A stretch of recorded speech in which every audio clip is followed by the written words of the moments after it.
Hopefully you guys have been watching previous waiver wire videos, taking my advice, picking up awesome waiver gems such as Flash Gordon. And in the previous video, I told you guys to pick up Kenyon Drake and Peyton Barber. And if you did, I just got one thing to tell you.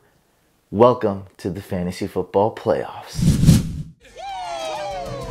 What's going on, fantasy football fans? I'm your host, Hussein the Brain, and you're watching the couch. These are my week 14 waiver wire pickups. If it's your first time on this channel and you want to crush it in fantasy football, make sure you guys subscribe and hit that bell icon so you won't miss anything. A lot of players got injured this year and a lot of players recently got suspended, but don't you worry.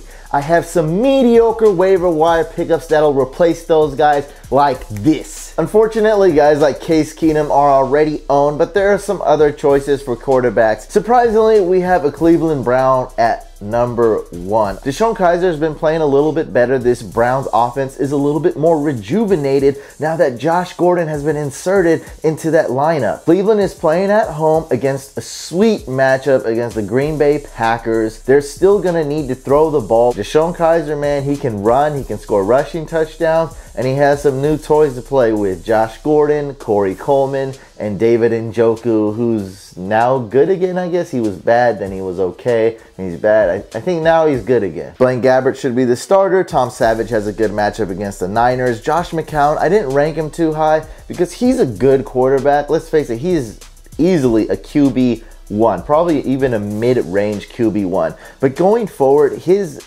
schedule isn't that great. Look, it's not horrible, but it's not good by any means. I don't think the Broncos, like playing in Denver, that's not a sweet matchup. Playing in New Orleans, and I expect Marshawn Lattimore to be healthy by then, that's not a great matchup either. Then he plays the Chargers, a great secondary, a great pass rush. It's the only reason his matchups is why I don't have Josh McCown ranked number 1. We have Eli Manning going against the Cowboys. I think he's going to start. Jimmy Garoppolo, decent matchups week 14 and 15, playing the Texans and the Titans. And then if Tyrod Taylor is out and you're only in deep dual quarterback leagues, we have Nathan Peterman, the interception machine. Due to a lot of injuries at the running back position, there are actually some good quality running backs to pick up. We know Jeremy Hill's on IR. If Joe Mixon misses any time, Gio Bernard is basically the only running back on the Bengals. He will be excellent. He'll have a lot of opportunities. He should be rostered in a lot of leagues. Then we're talking about Peyton Barber. Yet again, I was telling you guys last video when a lot of people I saw, going to the waiver wire dumpster diving, trying to get Jacquizz Rodgers. I didn't know for sure, but if I had to guess, if I had to pick one of those guys, whether Jacquizz or Peyton Barber, I'd go with Barber, and I ended up being right. So Peyton Barber is likely the number 1 running back if Doug Martin misses time. And if Doug Martin were to return, I'm not sure if this is going to be some kind of committee either. So Peyton Barber should be rostered in a lot of leagues. If Abdullah misses time, we have Theo Riddick. Mike Davis seems to be the starter over there in Seattle. Kerwin Williams obviously gets a huge boost on these waiver rankings if Adrian Peterson is injured. And if Adrian Peterson plays, Kerwin Williams gets a huge downgrade. Then we have an interesting one right here. Tion Green.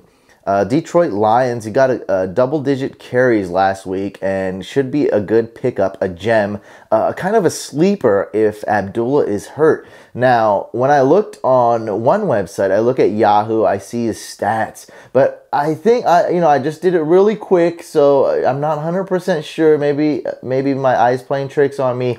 But when I looked at ESPN, I didn't see any stats for him, so keep that in mind. They'll probably fix that glitch, or they might not. I don't know. But it seemed like he didn't touch the ball at all. So if you're in an ESPN league, I'm telling you right now, this is going to be a super sleeper pickup. If you're in a deep league, this is going to be awesome. A lot of people won't see this, especially on ESPN. I'm telling you guys, Tion Green, man, sleeper if Abdullah is out. Then we also have Aaron Jones, Matt Breida, Andre Ellington in PPR leagues. Some injuries over there to the wide receiver position for the Texans. Byron Marshall, the second string running back for Washington. And Chris Carson only in super duper deep leagues with IR spots. Right now he's on IR and he's slated to return for possibly to return for the actual NFL playoffs if the Seahawks make the playoffs. And guys, only consider picking this guy up if you're in a deep league, you have an IR spot, and probably if you're playing fantasy football week 17. And if you were doing that, I'm telling you, don't do it next year. Like, I'm not for playing week 17. All right, fantasy football playoffs and fantasy football season should end week 16. If you need a wide receiver, you're in luck. There's actually some decent ones to pick up. Mike Wallace, Marquise Goodwin. Those two are probably at the top of my list. I also have Westbrook, Stills. These guys are all pretty good pickups. Look at Mike Wallace. He's been targeted down the field on deep balls a lot the past couple games. They didn't really connect, Joe Flacco and Mike Wallace, week 12, but they did connect a couple times week 13 last week. So all we can ask for, you know, with these wide receiver pickups, because this is going to be like wide receiver 4 or 5 on your team.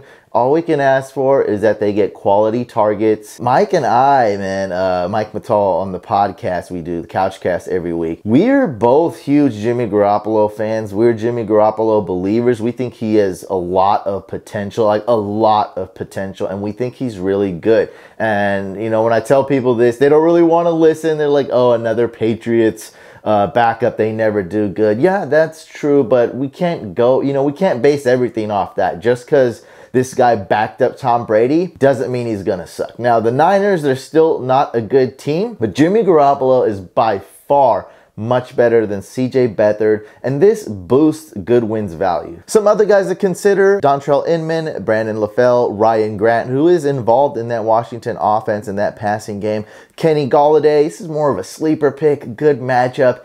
He's the third option in that pass offense at best. But hey, maybe, you know, gets a lucky game, gets a big game. We got Zay Jones, who gets a downgrade if Tyrod Taylor is out. It gets a little upgrade if Tyrod Taylor is in. And in super duper deep leagues, we have JJ Nelson, Will Fuller, who's still injured, Tavares King of the Giants, Chris Thompson, if Bruce Ellington and Braxton Miller are hurt, and Lewis Murphy for the 49ers. If you're a Gronk owner, then you're definitely looking for a tight end this week. But I hate to say it, in most leagues, there aren't too many good quality tight ends. This is who you can pick from. We can go with RSJ, Ricky Seals-Jones, playing against the Titans. Not a bad matchup. David Njoku might have a little bit of a resurgence now that Josh Gordon's in that lineup. We'll see. Playing the Packers, not a good pass defense, not a good defense. One guy I really like, though, is Steven Anderson. And man, this guy gets a huge boost if CJ Fedorowicz is out. I am a Steven Anderson believer. With all the injuries on the Texans and lack of playmakers on that offense other than Hopkins, should be a big part of their game plan. Julius Thomas has actually been a good tight end as of late. Weeks 1 through 8, he's averaged less than 5 fantasy points, and weeks 9 through 13 just recently averaged 11.5 fantasy points. This is scoring in my league, PPR scoring. Regardless of the scoring system, though, that's more than twice as many fantasy points that he had in the beginning of the season compared to the last few weeks. Huge difference, and he's not a great tight end by any means. And Zach Ertz, man, he's been kind of injured a good amount during his career. I know he was injured last year, and he's injured yet again this year. If he misses time, which is a realistic scenario, look to get Trey Burton, his backup. And someone tweeted me like, hey, Brent Selleck is, you know, starting or whatever. But Brent Selleck, he doesn't get as many targets. Trey Burton is more of the receiving tight end, and he usually gets the targets when and if Ertz is injured. Jameis Winston likes Cameron Brate. I got him on this list. And if you're in very deep leagues, I have Jesse James, Josh Hill. We know Kobe Fleener has been placed on IR. And Clive Walford if Amari Cooper is hurt. We saw Clive Walford basically play a little bit of wide receiver because last week both Crabtree and Cooper did not play. I got 2 defenses that are good. Patriots D going against the Dolphins. Patriots have been an elite defense the last few weeks. And then we have the Bengals D going against the Bears. We know the Bears don't score a lot of points. They don't have a potent offense. They don't get a lot of yards. And we haven't seen them pass the ball down the field ever. Other than that, it gets pretty messy. We got the Texans going against the Niners, the Bills going against the Colts, the Jets, Chiefs, Titans. I mean, really just take your pick here. Cardinals, Packers, Lions, Colts, and Cowboys going against the Giants.